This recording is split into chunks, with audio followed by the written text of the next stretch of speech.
নমস্কার, নতুন একটি ভিডিওতে আপনাদের স্বাগত জানাচ্ছি। তো আমাদের এই চ্যানেল যদি আপনাদের ভালো লেগে থাকে অবশ্যই ভিডিওগুলি শেয়ার করে দিন, কমেন্ট করুন এবং লাইক করুন। সঙ্গে সঙ্গে চ্যানেলটি সাবস্ক্রাইব করে দিন এবং সাবস্ক্রিপশানের সঙ্গে সঙ্গে বেল আইকনটি ক্লিক করে দিন, যাতে পরবর্তী ভিডিও আপনাদের কাছে খুব তাড়াতাড়ি পৌঁছে যায় এবং পরবর্তী ভিডিও আপলোড করলে সেই ভিডিওর আপলোডের নোটিফিকেশান আপনাদের কাছে পৌঁছে যায়। সব মিলিয়ে অত্যন্ত বড়সড় খবর আসতে চলেছে সেই সমস্ত মানুষদের জন্য যারা ক্লাস 10 পর্যন্ত পাশ করেছেন, কিন্তু 10 পাশ করেছেন, ন্যূনতম যোগ্যতা এই 10 পাশ করা, ক্লাস 10 পাশ করা এবং তারপরেও চাকরি বাকরি পাননি, তাদের জন্য অত্যন্ত বড় খবর। কেননা রাজ্য সরকারের পক্ষ থেকে অত্যন্ত বিরাট এক প্রকল্প এসেছে, তার নাম হলো বাংলার যুবসাথী। আগামী 5 বছর প্রতি মাসে 1,500 টাকা করে পাবেন। প্রথমে রাজ্যের মুখ্যমন্ত্রী মমতা বন্দ্যোপাধ্যায় প্রকল্পের কথা ঘোষণা করেছিলেন যে অগাস্ট থেকে প্রকল্প চালু হবে, কিন্তু আজকেই একটি প্রেস মিট অর্থাৎ একটি সাংবাদিক সম্মেলনে রাজ্যের মুখ্যমন্ত্রী মমতা বন্দ্যোপাধ্যায় জানিয়ে দিয়েছেন যে আর না, এবার অগাস্ট না, 1 এপ্রিল থেকেই এই প্রকল্প কার্যকর হবে এবং এই প্রকল্প কার্যকর হওয়ার সঙ্গে সঙ্গেই প্রচুর একগুচ্ছ বাংলার যুবক যুবতীরা যারা কর্মরত অবস্থায় নেই, অর্থাৎ যারা বেকার, শিক্ষিত বেকার যুবকদের পাশে রাজ্য, এই বার্তাই দিয়েছিলেন আগের দিন রাজ্যের মুখ্যমন্ত্রী মমতা বন্দ্যোপাধ্যায়। কিন্তু একই সঙ্গে বলা যাচ্ছে যে এই প্রকল্পের আওতায় প্রচুর মানুষ আসছেন। প্রায় এই মুহূর্তে রাজ্যে প্রায় জনসংখ্যা হলো 10 থেকে 12 কোটি এবং জনসংখ্যার পাশাপাশি বেশ কয়েকটি ক্ষেত্রে নানান ভিত্তি তৈরি হয়েছে এবং এই ভিত্তির অন্তর্গতই বলা যেতে পারে প্রচুর এমন অবস্থান তৈরি হয়েছে, এই অবস্থানের ফলে জীবনে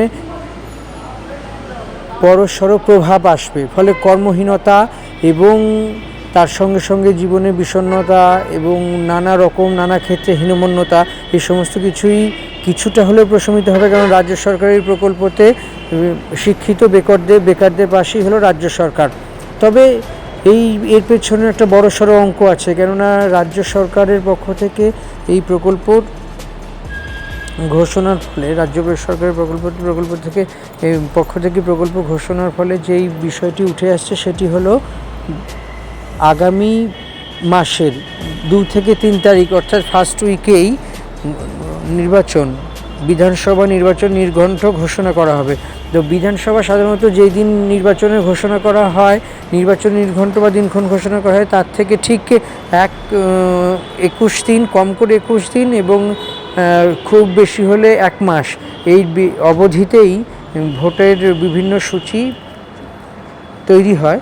এবং একই সঙ্গে বলা যেতে পারে যে এই ভোটের দিকে তাকিয়েও রাজ্য সরকার অগাস্টের এই প্রকল্পের ঘোষণা করেছে আজকেই, যাতে অগাস্টে আর নয় 1 এপ্রিল থেকে এই টাকা পান সাধারণ মানুষ, মানে যারা এই প্রকল্পের জন্য উপযুক্ত ব্যক্তি। এই সমস্ত কিছু খতিয়ে দেখতে হবে। এখন বলা যেতে পারে যে এই প্রকল্পটা আসলে কী উদ্দেশ্য।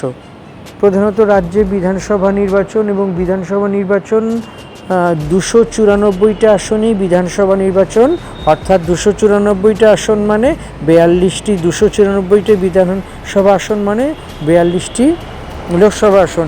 এই 42টি লোকসভা আসনের মধ্যে প্রতিটিতেই রাজ্যের শাসক দলের সঙ্গে বিরোধী দল, যেমন প্রধান প্রতিপক্ষ বিজেপি, তার সঙ্গে কংগ্রেস, সিপিএম এবং অন্যান্য দলের যে সরাসরি একটা লড়াই আছে, সেই লড়াই এবার চলবে।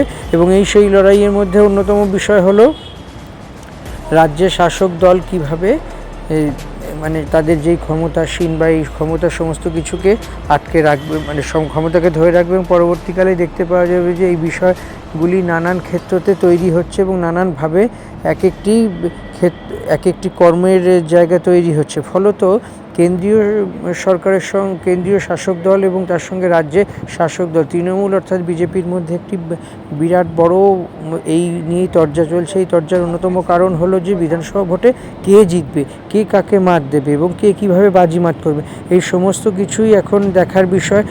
যে যতখানি এগিয়ে যাবে তার পক্ষে ততটাই বিধানসভা ভোটে এগিয়ে থেকেই প্রচার শুরু করা সম্ভব হবে।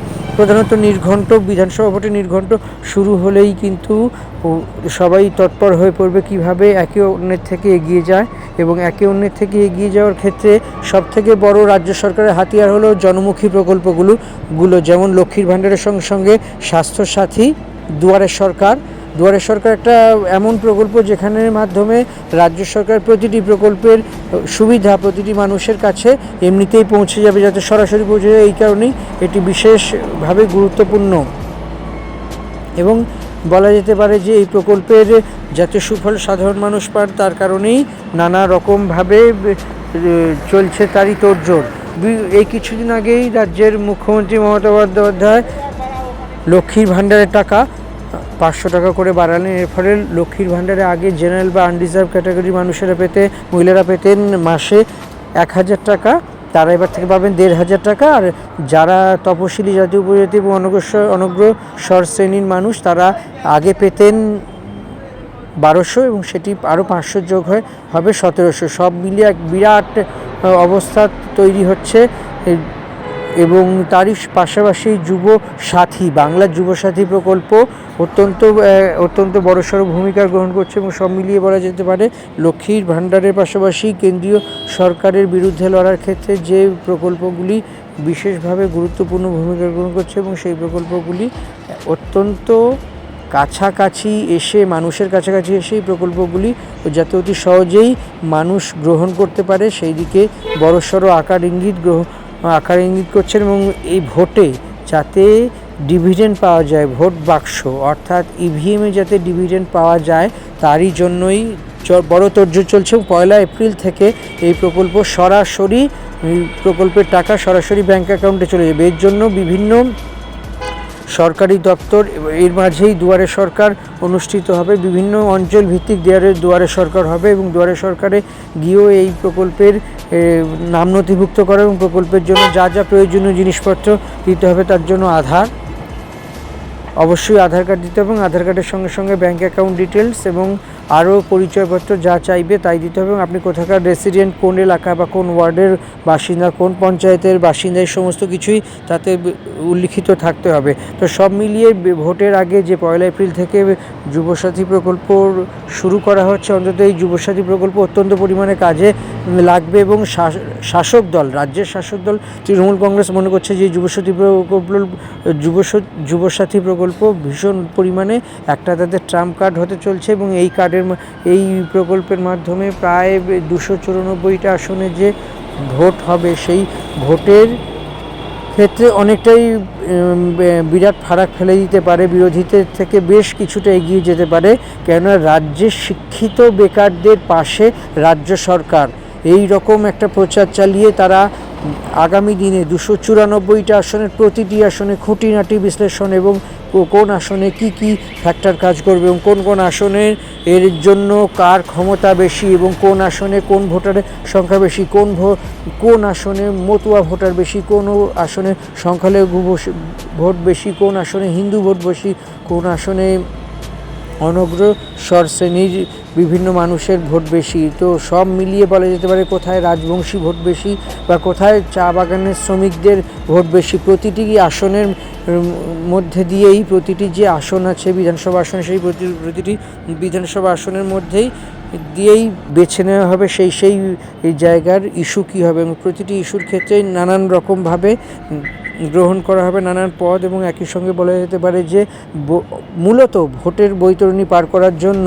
যুবসাথী প্রকল্পের 1 এপ্রিল থেকে চালু হওয়াটা অত্যন্ত বড়সড় একটি খবর, অত্যন্ত বড়সড় একটি প্রভাব বলেই মনে করা হচ্ছে। এবার আগামী দিনে কী হবে সেটাই দেখা যাবে, তার জন্য অপেক্ষা কয়েক সপ্তাহ পরেই বোঝা যাবে যে আদৌতে কি যুবসাথী কোনো প্রভাব ফেললো ভোটে নাকি না এটা একটা একটা প্রয়াস, সেই প্রয়াস কাজে লাগবে।